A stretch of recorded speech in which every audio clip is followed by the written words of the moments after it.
Right, so here we go. The next, these two prakim, there are certain mesechtas that really have one topic in the entire mesechta. The Masechah Sukkah is one topic. In Masechah Sukkah, it's all about Sukkah and related Yontif ideas. Masechah Pizza is about Yontif. Masechah Yuma is all about Yom Kippur. Masechah Baba Kama, for example, first 6 prakim are one topic, Nezek. 7, 8, and 10 are about Geneva and 7, 9, and 10 are about Geneva and Zela. And 8 is about Chavala. So they're all related, but they're different. Baba Basra, every parak or prakim are totally different topics. It's a different world. Again, what is the topic Baba Basra? This means the last Baba. There's no name for it. So as we learned, the first 2 prakim were about neighborly issues, right? The third parak we learned Cheskas Habatim. The next couple of prakim, if you did it in Bekiyas, all about different types of kinyanim and buying and selling and umdinas. But now we're up to the 8th parak. 8 and 9. 8 and 9, Yeish, Nochlin, and Misha Mace, 2 of the meatiest prakim in all of Shas, are about one word, Yerusha. And that's what we're going to spend a lot of our related time on. The last parak is about Get Pashut, is about Shtaros, but the 8th and 9th parak are all about Yerusha. So if you look, the source for Yerusha, we know is in Parshas Pinchas. One of the unusual cases where Moshe Rabbeinu did not tell Bnei Yisrael what the halach is until he was, asked a question. He's like, "Oh yeah, I have to tell you. It's fascinating, right? What happened? Beno Slavchad, as we know, came to Moshe Rabbeinu and said it's not fair. But Tikravna and Parachav Zayin and Bamidbar, but Tikravna Beno Slavchad ben Chefer ben Gilad ben Machir ben Menashe. In every word, there are 11 psukim here. Every phrase of every pasuk is darshaned in this parak, right? If it's something, there's a lot missing here, and there's a lot that seems extra here. Why do we have to know all of Slavchad's lineage, all the way back to Menashe, to Yosef? Okay, Gemara has a couple of dafim all about the Benot Slavchad, which we'll do an overview of the Mishnayos soon. Elish was Benosav, and it has the 5 women. And they come to Moshe Rabbeinu and they say it's not fair. Avinu meis b'midbar. Right, our father left, and he wasn't an Adas Korach. He should get a Yerusha. It's not fair. There are no sons. And Hashem answers Moshe, they're right. It's amazing that Moshe didn't tell them this. Why is this? We could ask this. There are a few areas of halacha, but it's interesting why this mitzvah.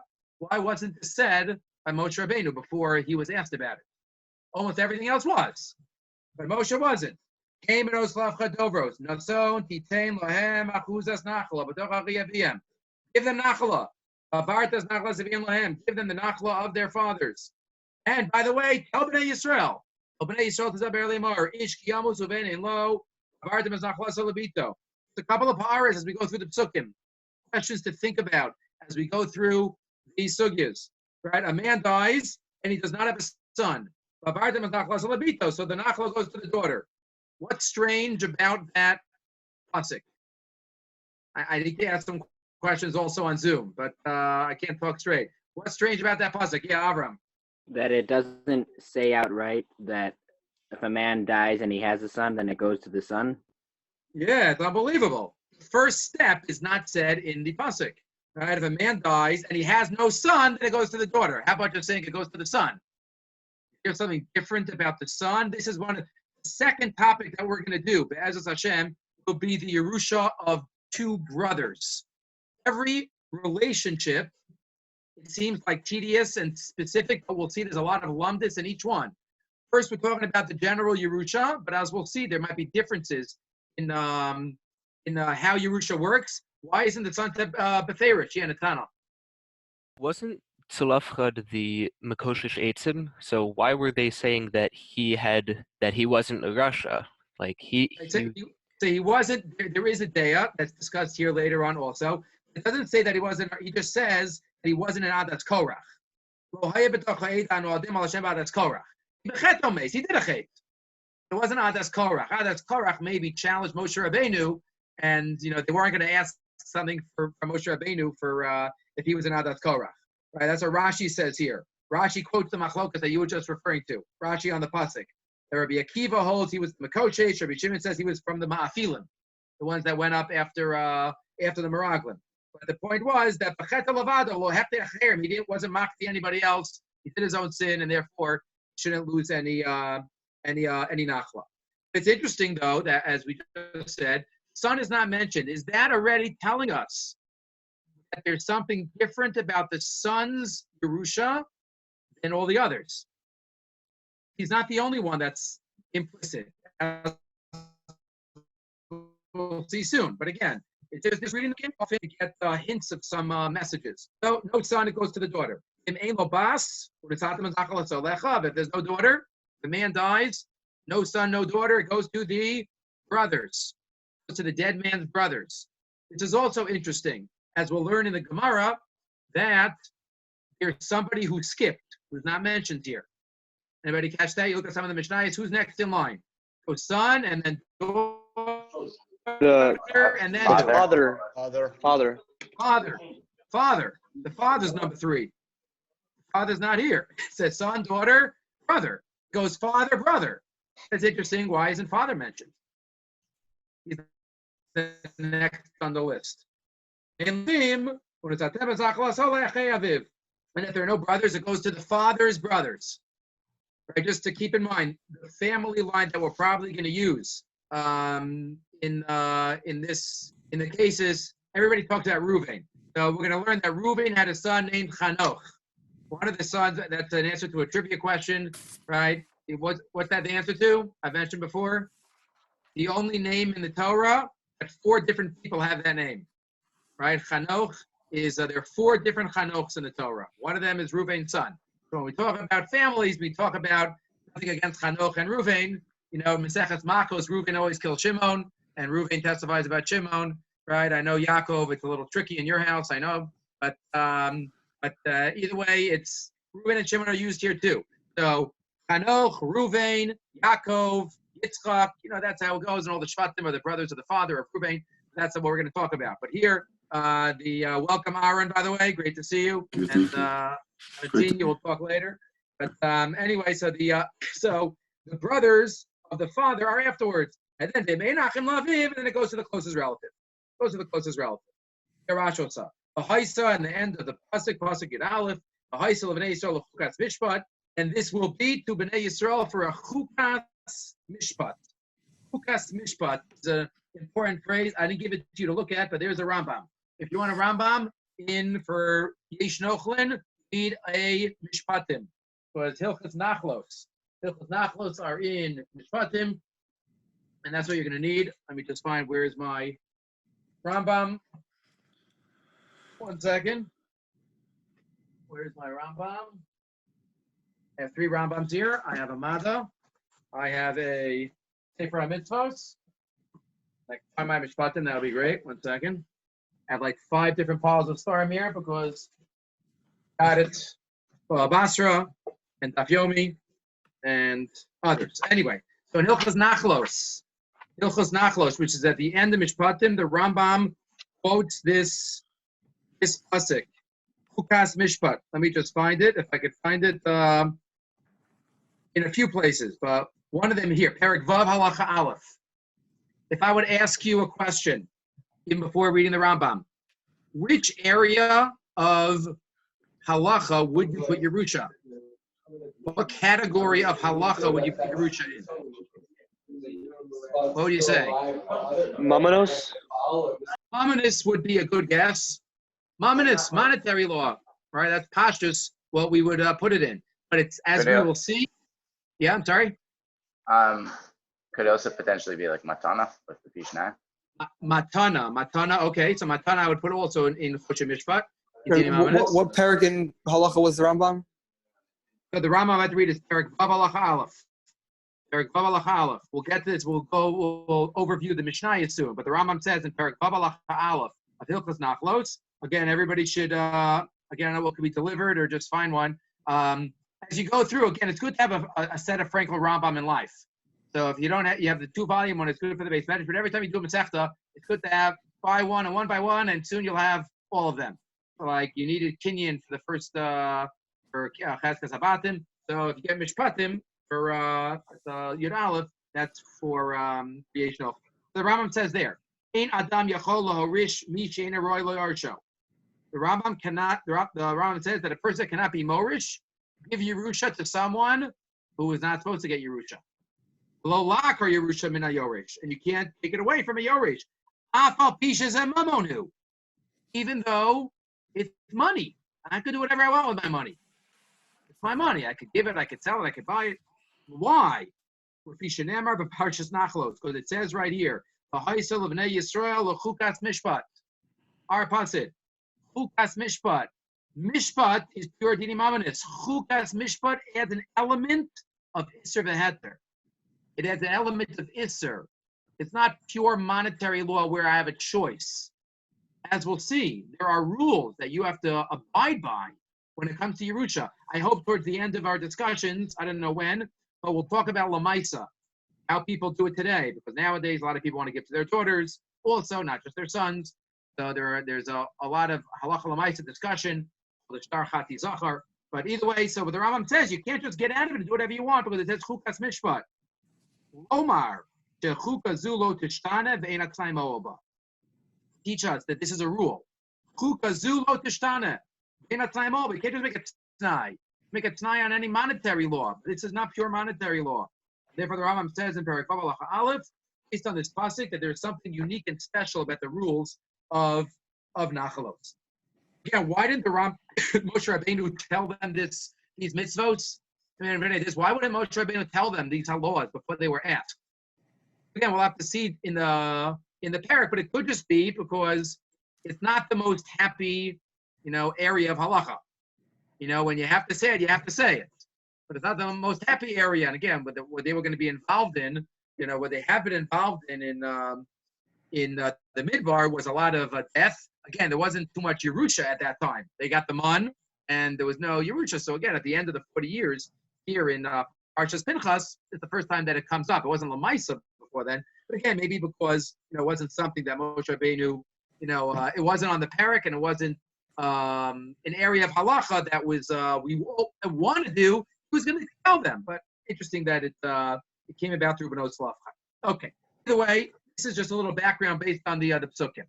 A little overview, which I think would help us, again, in terms of appreciating the parak, is just going through and seeing the topics of the Mishnayos in the parak. If you have your Gemaras, let's just take a little travel through the parak. A little travel through the parak. It's good to do this. I didn't do this at the beginning of this year, but good to do this through every parak that you go to, especially Prakim that I really have one topic. Some Prakim and Shas have a lot of different topics in them, but our parak, the next two Prakim, we're just going to look at the first one. The next two are really about Yerusha. What are the first Mishnah on Daf Kuf Ches, Amud Aleph? Categories. There are 4 categories of relationships. Some people who go, in the both directions. Nochel u'manchil, manchil v'nochel. Some people who go in one direction, and some people who go in no directions. Those are just examples. That's the first Mishnah on Daf Kuf Ches. Yeish Nochlin manchilin, Nochlin v'lo manchilin. Again, you'll see a number of the dafim don't have so many words on the page in this parak. That's why you have to see the whole parak. What Cheskas Habatim was, you have to kind of see the parak as a unit, and we're going to be traveling through the parak, as you see even from the first Mar Makomos, like a helicopter trying to see from above and try to put everything together. So you have the categories of your relationships on Daf Kuf Ches. Then you have the exact order of the Yerusha, and that you have in the next Mishnah on Daf Kuf Tezvav. Tezvav is the second Mishnah of the parak. Kuf Tezvav of an Aleph. There you have Seder Nachlos. Seder Nachlos Kachu. And the quotes are psukim, but the Mishnah here quotes. We'll try to come up with some of the basic ideas, just to become familiar. Seder Nachlos Kachu. Ish kiyamus ubenim lo v'avardim azachlas alabito. And kodem labas, as is implied by the Torah. Son before a daughter, because the Torah says, if there is no son, then a daughter gets. Kol yotze yerecho shel ben kodem labas. Right? Any descendants of a royal Yoresh comes before anybody else. If there's a son and a daughter, and the son has already died, then his children get it, the grandsons get it instead of the daughter. What do you mean the daughter might be closer? No, because any Yotze Yerecho, literally coming out of his thigh, that means children, descendants. Yotze Yerecho of any person comes before anybody next on the list, right? Like first on the list, anybody in that line comes before anybody next on the list. Son, daughter, father, brothers, father's brothers, right? There's only like 6 in the list, but anyone from any line that's called the Yotze Yerecho, they go before anybody else on the list. And that's like what the Mishnah says again. Bas kodmin la'achin, Yotze Yerecha shall bas kodmin la'achin. Right? Anybody who comes out of the daughter comes before the brothers. And it continues. Anyone who comes before in the Nachla, then his Yotze Yerecho come first. Fine. And the father comes before, as we saw. So those are the first 2 categories, and then you have the order. Then the Mishnah goes into, okay, who do we learn this all from? So we get into a couple of blot about Benot Slavchad, Kuf Tez Zayin Amabez. Got a lot of Rashbam on this parak, as you can see. Kuf Tez Zayin Amabez. Benot Slavchad. They were asking for Nachla. They actually received 3 portions. 3 portions. They got their father's portion, because he was one of the Yotze Mitzrayim. They got their grandfather's portion. He was also one of the Yotze Mitzrayim, meaning their father's portion of their grandfathers. And their father happened to be a Bechor. He happened to get another portion. Again, something that, without learning this, we might not be aware. Bechor's double portion doesn't mean he gets like equal to, he gets 2/3 of everything. And then everybody else gets 1/3. A Pishnayim just means he acts like 2 sons. There are 5 sons, then you split it 6 ways, and he gets 2 parts. That's the Pishnayim of Bechor, which we'll talk about B'ezras Hashem soon. Important to remember. So he got an extra portion. The Rosner had received 3 portions of Eretz Yisrael, and there's fascinating Gemaras here about Benot Slavchad and related issues. That machlokas that Nathanael referred to before comes up here. There's an important tosfos about it. That hopefully we'll talk about that at some point. And then we get to next Mishnah. We talk about Rabbi. sons and daughters. Yeah. Does the wife, if the wife is still alive, does she get before the sons? No. The wife doesn't get any. A wife does not Yorish according to halacha. Again, that's why I said in our day and age, where I don't know if it's a different reality, but women are also in the workforce and women are also financially involved. Most people in our circles have a joint accounts or joint policies that wives and husbands work together and sons and daughters work together. So there are ways to do that. Right, not on the list. A husband is not on the list. Al is Yorish Ishto. We'll have a separate topic about that. We'll talk about that. That's the only one. It's not a blood relative. Al Yorish Ishto. As well, it's going to be different. The fact that a husband yarshes a wife, that obviously instinctively is different because it's not a blood relative, and it's something we'll talk about that actually already in the first topic. It will come up. So that is Tezayin Benot Slavchad, and then we keep moving. We get into sons and daughters. That's Kufchav Beis. Kufchav Beis Amabeis. We talk about sons and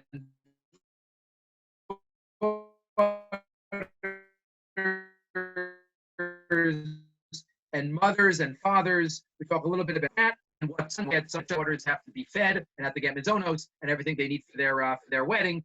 All has to come from the pot. So that's what has to be taken care of. And then that's all rules and regulations. And now we get into, okay, so what if somebody wants to get out of it? This is on your sheet also to look at. As you'll see, I think it's in the first topic or the second one.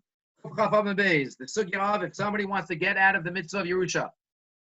Omer ish ploni b'ni b'char lo yitel bishnayim. My firstborn, he doesn't deserve it. Let him be like one of the other sons. Or he just wants to, he wants the neighbor's kid, the yarshin.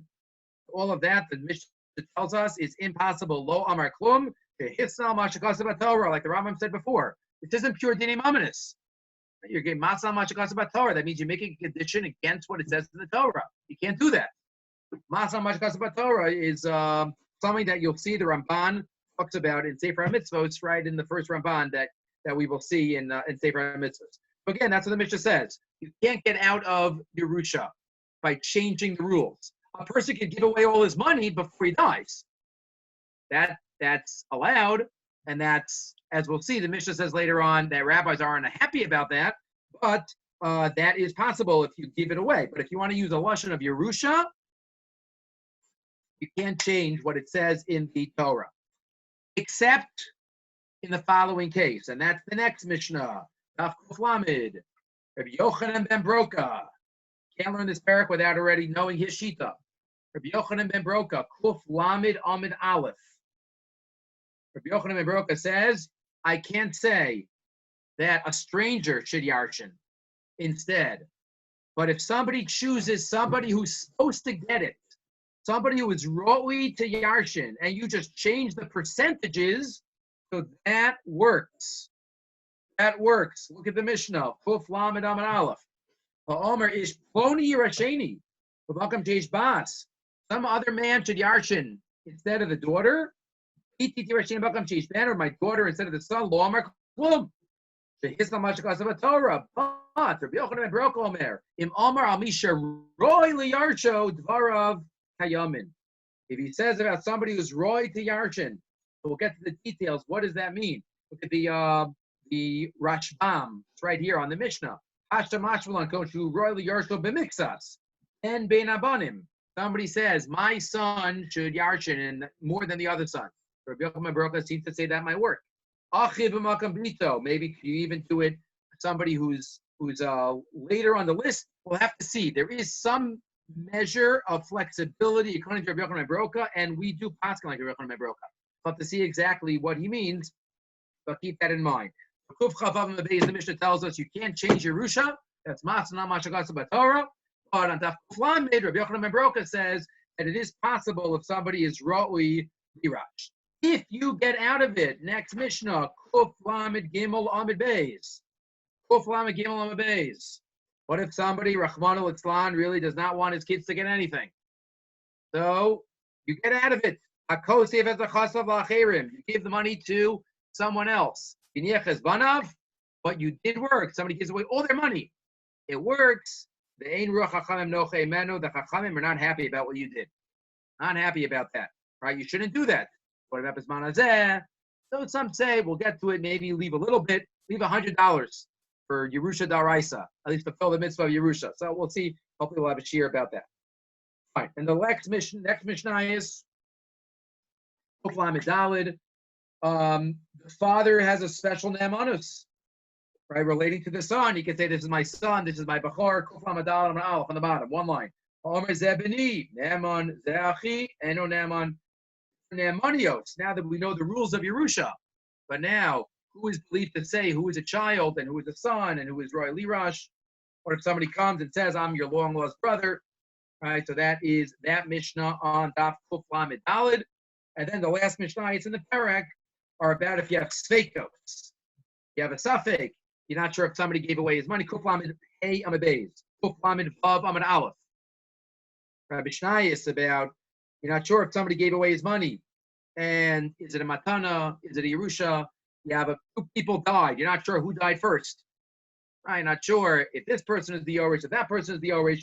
All unusual cases. If a father gives to the son while he's still alive, and it's partly owned by the son, partly owned by the father, what's the status with those properties? That's all details of sveikos that come up here towards the end of the parak. In front of the last Mishnah is just about limited resources.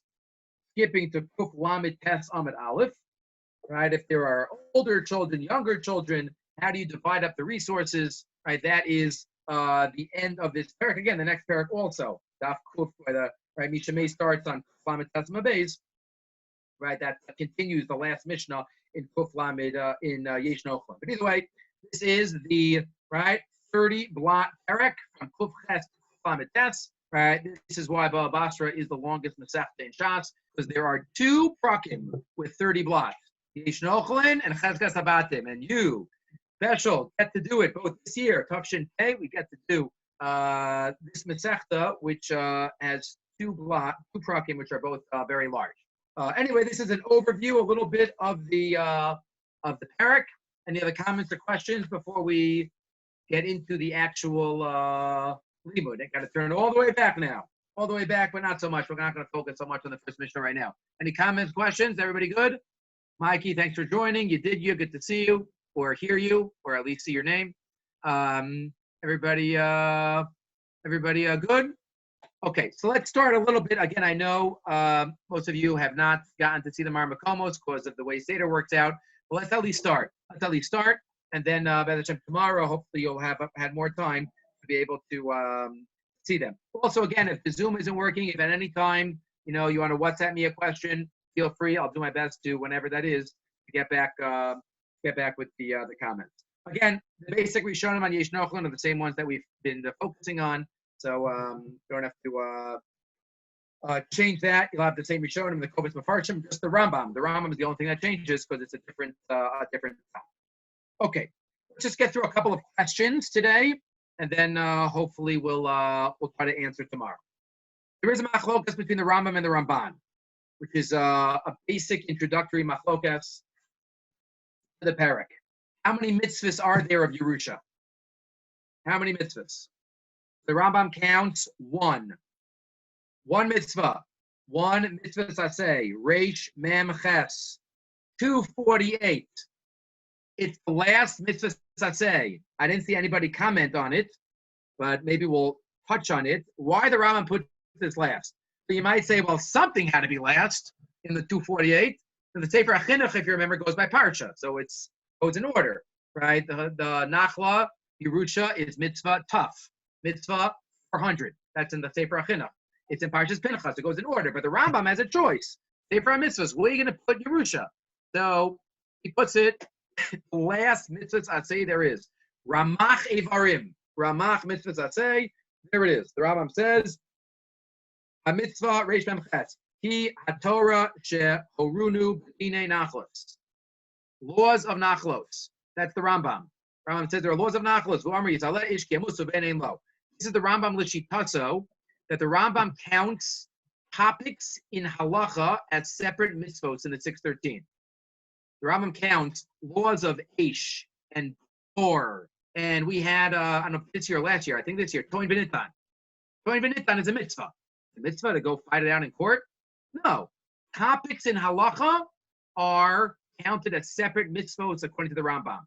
So not Toin B'Nitan and Bor and Shor. And I was just, because this is the last one, I suggest reading it. It says, once you open up to the last one, the Rambam has like a few paragraphs at the end of Sefer HaMitzvos. Mitzvahs I say where he talks all about the different groups of mitzvahs. Some mitzvahs are on Bezdin, some mitzvahs are on a king, some mitzvahs are not Bizman Hazeh, and some mitzvahs are topical, like the following. And he talks about what are topics where the one what he's talking about it. Eved Ivri, Amevriya, Shomer Chinam, Shoel. Mitzvahs to do these things, but that's the Rambam Shita. See here too, the Rambam says Dinei Nachlos are counted as a mitzvah. And then the Rambam adds, Umichlal din zeh below suffix, and included in this mitzvah without a doubt. The Rambam is being very defensive here, very strong. And included in this mitzvah without a doubt, Eos HaBachor Yorish Pishnayim, that a Bachor gets a double portion. That's included in this mitzvah. This is all within the Dina Yarshim. Look in the 8th and 9th parak of all these laws. That's the Rambam, right? Dina Nachlis is one mitzvah, and included in it, the Rambam says, Beferish are the laws of the Chor. Interesting. Who is he going against? The Ramban lived after the Rambam. Or the Rambam never saw the Ramban's writings. But there must have been someone else that held this way, because the Rambam is arguing on the Ramban. The Ramban in the Hosafos, the Ramban has Hosafos to the mitzvahs that he thinks the Rambam forgot. The Rambam in the Hosafos to Losa says counts an extra mitzvah of not giving a Bechor exactly like the other brothers. It's an Isser not to follow Pishnayim LeBechor. If I don't give a Pishnayim to a Bechor, I violate a Losa say, says the Ramban.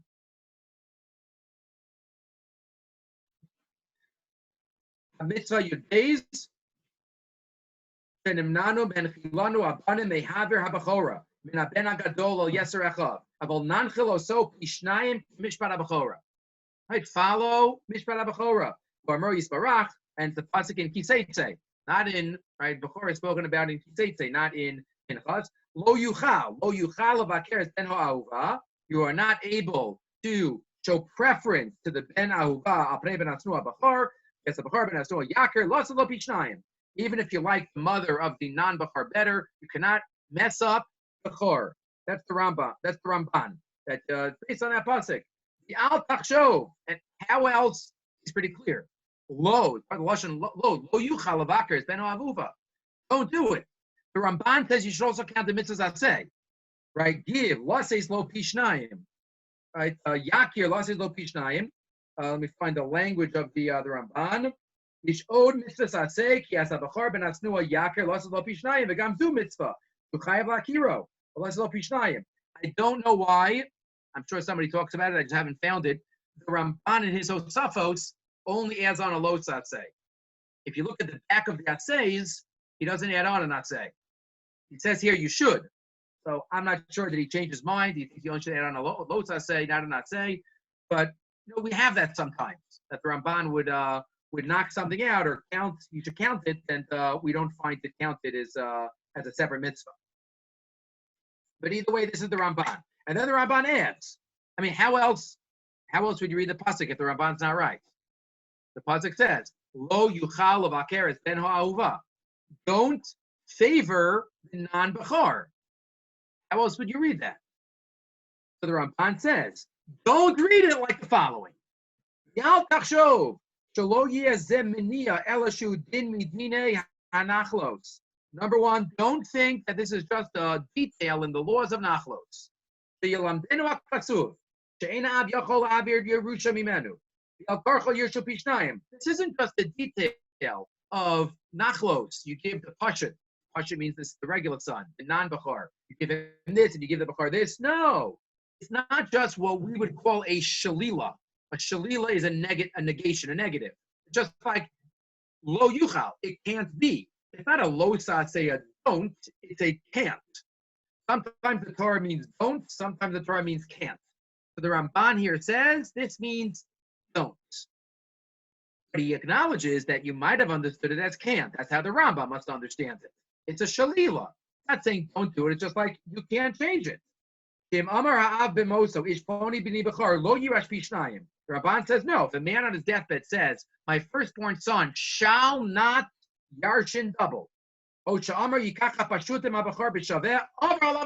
isur daraisa. Isur daraisa, and that's why he says the Mishnah we just saw. Remember the Mishnah Kuf Chavav Mabeis. That's why you apply the rule of Masna Mashkasa Batorah. Says the Ramban that reflects a lo saseh. The fact that the Mishnah uses the principle of Masna Mashkasa Batorah, that must be because it's also to do it. Not just that you can't, not just that it won't work, but you can't do it. Umikol makom over a harmona derachmana. You're violating. Kol shekain im amar lav she'ena bachar, and it's surely if you say, "Oh, he's not a firstborn," you change the whole reality. And you hide the fact that he's a firstborn. You're being matrim as bachora. That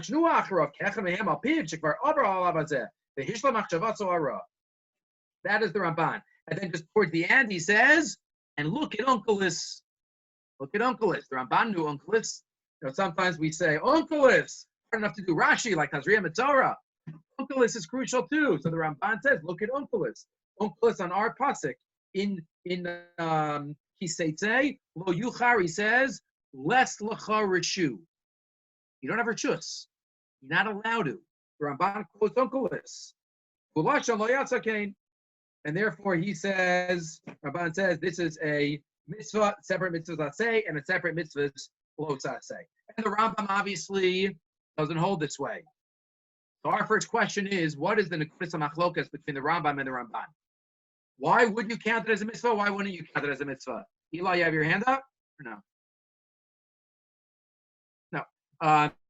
Why would you? What's the svara behind the Ramban? How would the Rambam answer? And what exactly would have? Is this machlokas about Yerusha in general? Is that the yesod? Is the machlokas about Bechor? Is it different understandings of Bechor? How do you look at Pishnayim? Or is it different understandings of Yerusha? As we'll see, and maybe if it's about Yerusha, then it depends how you look at the first Elek and the Korche. Okay. Let's see a Gemara now. Again, I know most of you haven't seen this. Let's just do a little bit. Let's see a Gemara. 3 questions, and then that'll be for today. After the overview. Let's turn to Kuf Chav Daled Amud Aleph. Kuf Chav Daled Amud Aleph. Gemara there quotes a Machlokas Tanoim. Machlokas Tanoim. Top of Kuf Chav Daled Amud Aleph. Says the Gemara. A Bechor gets Pishnayim in anything the father has when the father dies. What if the father does not have it yet? What if the father died and he has a lottery ticket, but the lottery wasn't won yet? Right? Or let's say he's owed money, but it wasn't collected yet. That's called ra'ui. The opposite of muhsak. Muhsak means he has it. Ra'ui means it's earmarked for him, but he doesn't have it yet. So the Bechor only takes Pishnayim with something the father has already. The Gemara quotes the Machlokas. 3rd line. Tanya. Ein Bechor notel Pishnayim b'shevach sheshibchu nechasim lachar mitzvas avihen. Let's say the father has a cow. Okay, and the father dies. Then after the father dies, the cow has a baby. So now there's a cow and a baby. Says the Tanakama, the Bechor does not get Pishnayim in the calf. That calf did not exist when the father died. Only shevach. Shevach means appreciation. Only appreciation that existed when the father died, that's when you determine Pishnayim.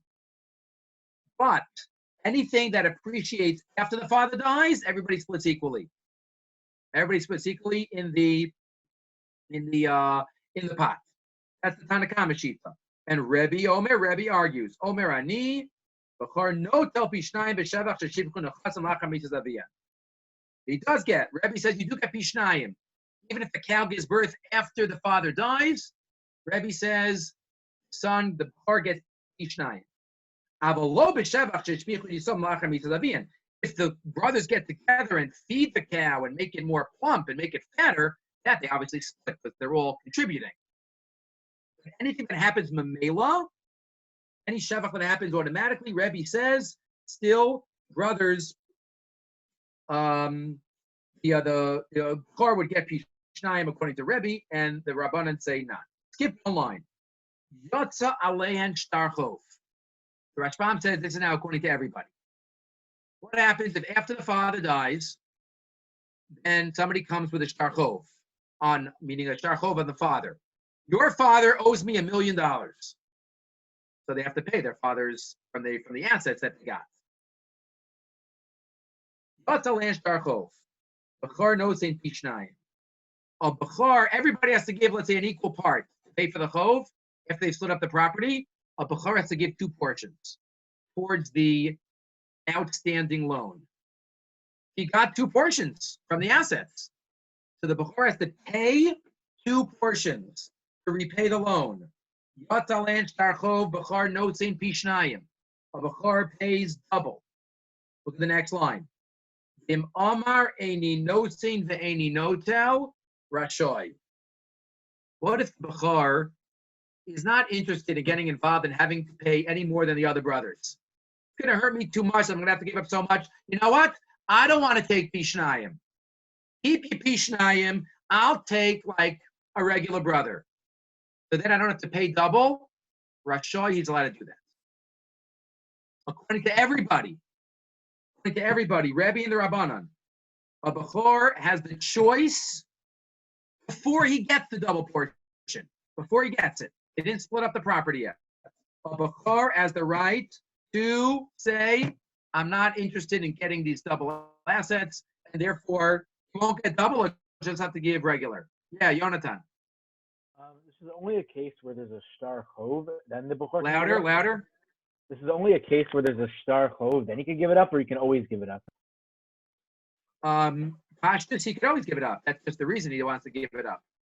Meaning the Morich, the father, is not allowed to usher for him to change it. But if the son wants to give it up, he could give it up. Why is he allowed to give it up? Because skip a couple of lines in the Gemara. You do this Gemara later afterwards.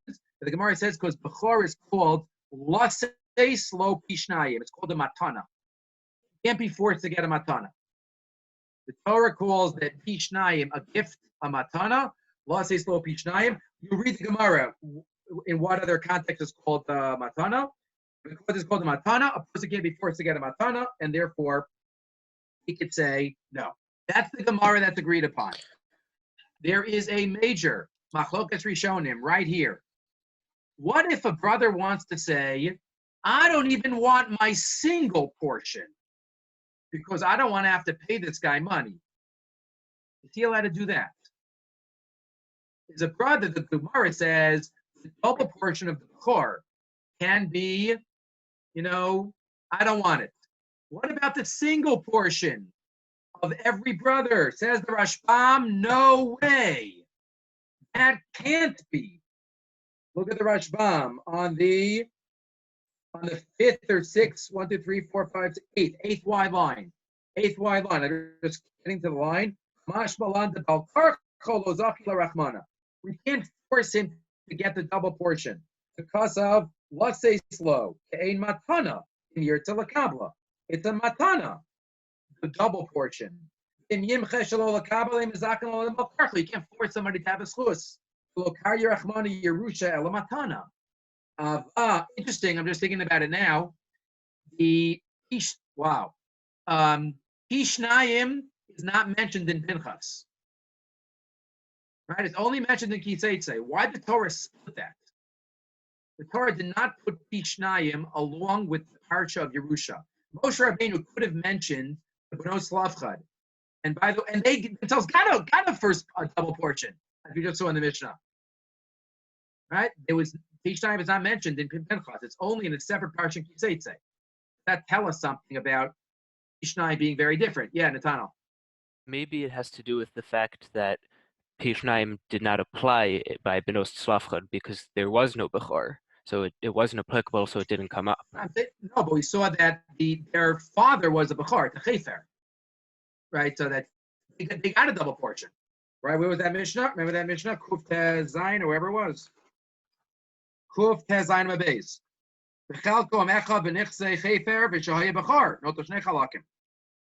It should have said it possibly. But interesting, but it doesn't. We'll come back to that. But none of them were Bechorim. Like Tzlafchad was a Bechor, but like the concept of the Bechor getting the Yerusha didn't have anything to do with the 5 daughters. Just because the Gemara says that they got a double portion because their father was the Bechor. So they yarshin that. So maybe it could have been part of their question. Yeah, Ellie. But their question was specifically about the Achuzah in Eretz Yisrael. And if Tzlafchad was the first person to get an Achuzah, he was in that generation, then he probably wouldn't have got a double one anyway. He did.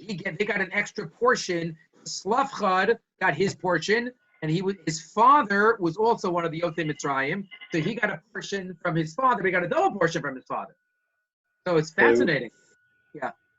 Does that mean that if they both arrived in Eretz Yisrael, there'd have been 2 separate portions? Yes. And the daughters ultimately got all of them? Every man who left Eretz Yisrael got a portion. Huh. Every man who left there. So Chefer and Tzlafchad both left Eretz Yisrael. Yeah, Avrami. Maybe you could say it's something along the lines of by Pinchas, it's not like the ideal case of Yerusha where it's from a father to a son, and therefore it's not like a standard matana that goes through more shifts of like potentially where it's going. But by from a father to a son, that's what the Torah calls a matana. Okay, I agree. It's something different, but I think it's the fact that it was just separately is. Let's get back to this machlokas. The Rashbam says, let's finish that Rashbam. We didn't finish the Rashbam.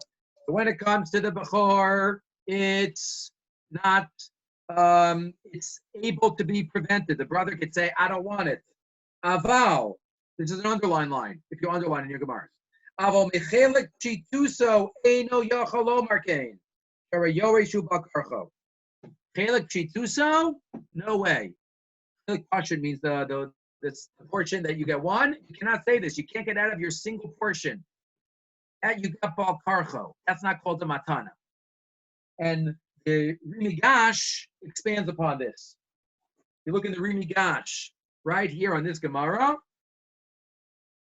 The Rimigash says, I'll read you the line. The time at the Haimilsa, Mishum the Yerusha Memela Asya. Yerusha becomes Memela. What? It's automatic. If something's automatic, you can't prevent it. Umeyahi Shaita the Mismo Risho, from the second that the guy dies, the second that he dies, they're yours. And you're in the place of the Morish. If you have something, you can't just get rid of it without doing a kinyan. So too, when the guy dies, when the Morish dies, you can't get rid of it. You can't get rid of it. A gift you could say I don't want. Because you don't have it yet. Yerusha, right when a person dies, it's yours. Take it out of it. And that is the sheet of the Rashbam and the Rimigash. Yeah, Yaakov. I might be jumping the gun, but the Gemara on Kofi Dalit discusses at night, right? If the person dies at night. Yeah. So if it's a matana, would it immediately go to the son, and then for the rest of the Yerusha, you'd have to wait until the day? So that's a great. We're starting to talk about that there. Yerusha is like din, so then you have to do it that day. There are differences, so we'll talk about that. Yeah, Avrami. Is one able to take the Yerusha, like make a kinyan on it, and then immediately be mafkir it? You can, but then that wouldn't be preventing. Once you took it, that wouldn't work for our case. Because once you took it, you have to pay double portion or single portion. The second that is yours, doesn't matter how long you're going to have it. Mm-hmm. And the reason why they want to turn it away is because the Shtar Chov supersedes what they were Yeish. Shtar Chov is the father, yeah. They don't want to have to worry about that. But the second that they take any of the father's property, whose assets are mishubit to that loan. Eli, yeah. Isn't there a Gemara in Cheskas Abatim that says that if someone wants to give up a Yerusha, or inheritance that's coming to him, he could give it up on Memtes? We will say. I mean, it could be. I have to look there. I don't remember, but they say here that if it's automatic, you can't not get. Where's the Gemara? I'll look at it afterwards.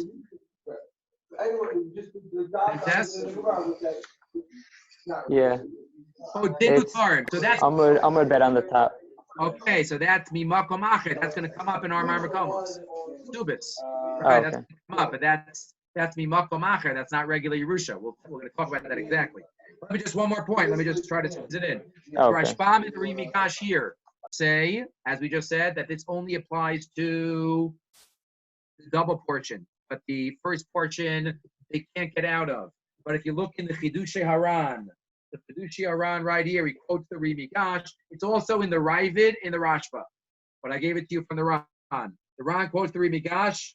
Rimigash is Rabbi Yosef Alevi and says, "Yoresh v'chilifituso omedu."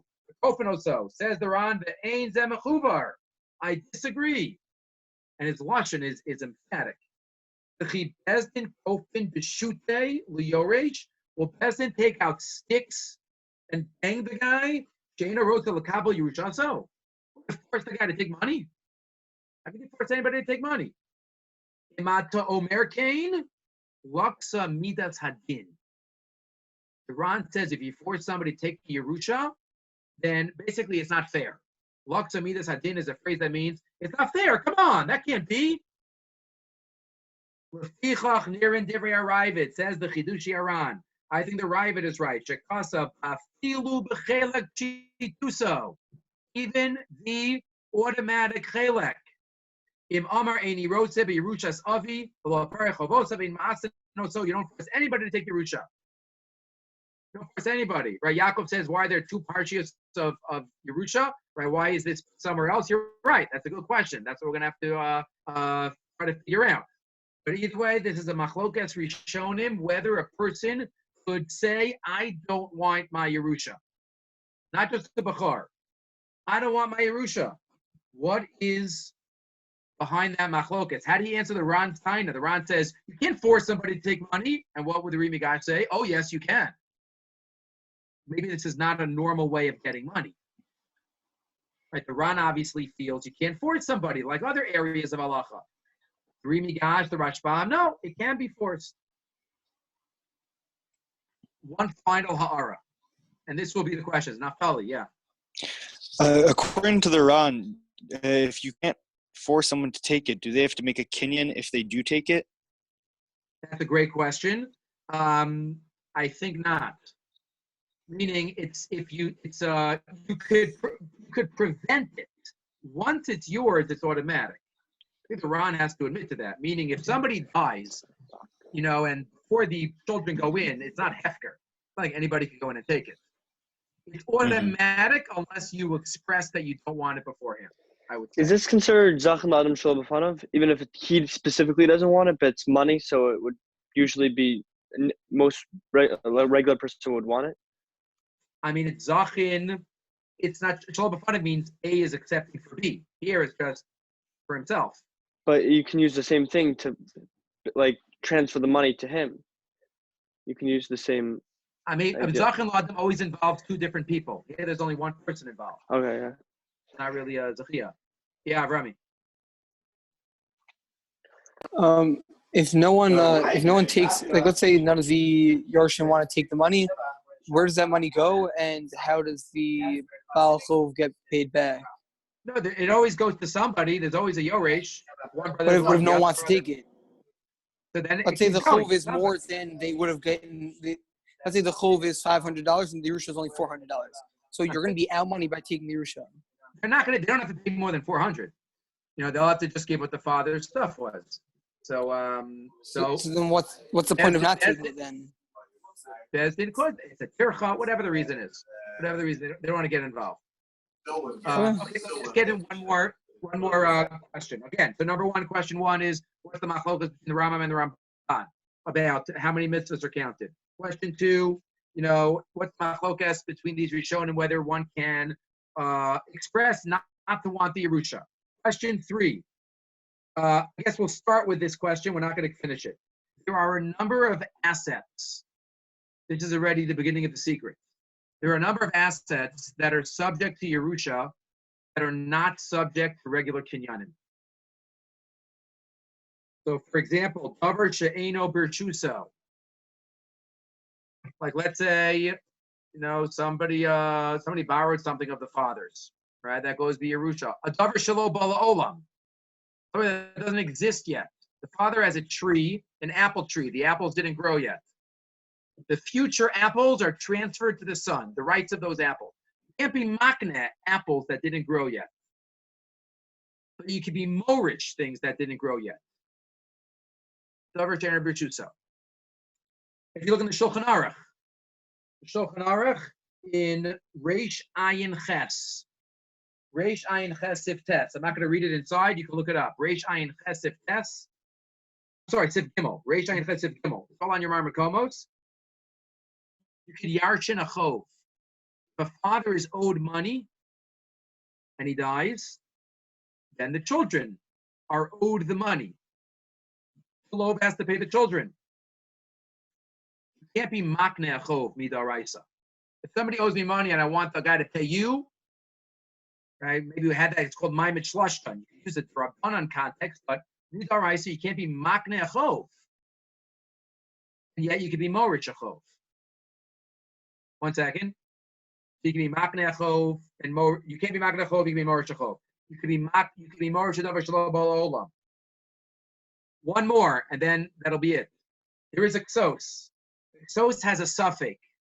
The beginning reish zayin tes. Reish zayin sif tes. If Reuven makes a shvua, just do the beginning of the ksos. You don't have to do the whole thing. Just the beginning. If Reuven makes a shvua, Reuven says, I swear I'm going to give Shimon money. And then Shimon dies. Does Reuven have to give Shimon's kids the money? He didn't do any kind of kinyan. He just said, I swear, I'm nishba, I'm going to give Reuben money, and then Reuben dies. Sorry, Reuben's not going to give Shimon money, and Shimon dies. Does he have to give Shimon's kids? Exos wonders, does Yerusha pass Chiyuvim based on Shavuos? He has that suffix. And the Achronim wonder, why would you say that they should have to? He said, I am going to pay Shimon. I'm not going to pay. It's not a loan that he borrowed money from him with transfer. He just said, I swear I'll give you $100. So once he dies, why should he have to give?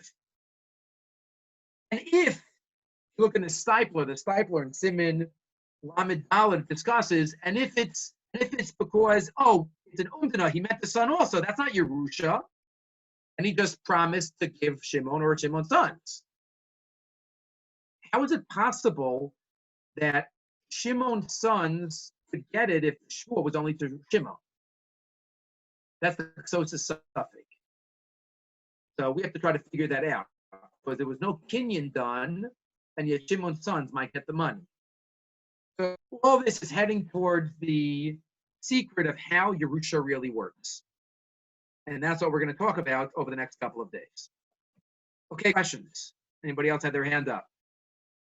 Somebody else had their hand up? Yeah, Nathaniel.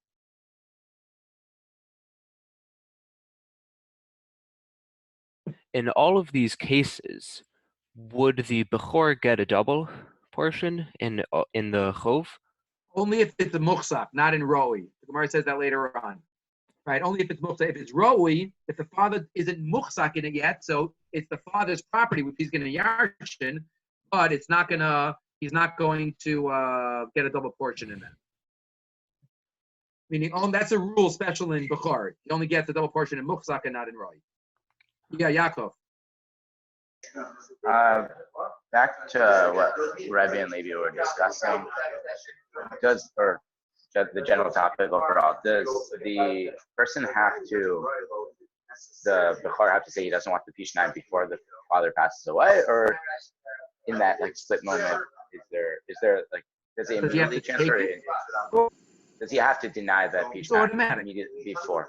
So he has to make the denial before the father dies, because otherwise it's automatically accepted. Does he have to make the denial beforehand? I have to check. That right, what is it there? Okay, I'm just looking at some of Dov had some comments in the chat. Of the order specifics. Okay, right. In Achinami, there could be other reasons why it's not mentioned, but one reason might be that it doesn't. There are other times where the Torah doesn't put all the details into one parsha. It could also be that Pishnayim is different than the Kapashim. So we'll have to see if that. If it worked fundamentally the same way, then it could just be more of a technical. It didn't come up because it's going to be for can be Lamaisa at another time. So Moshe Rabbeinu didn't have to say it.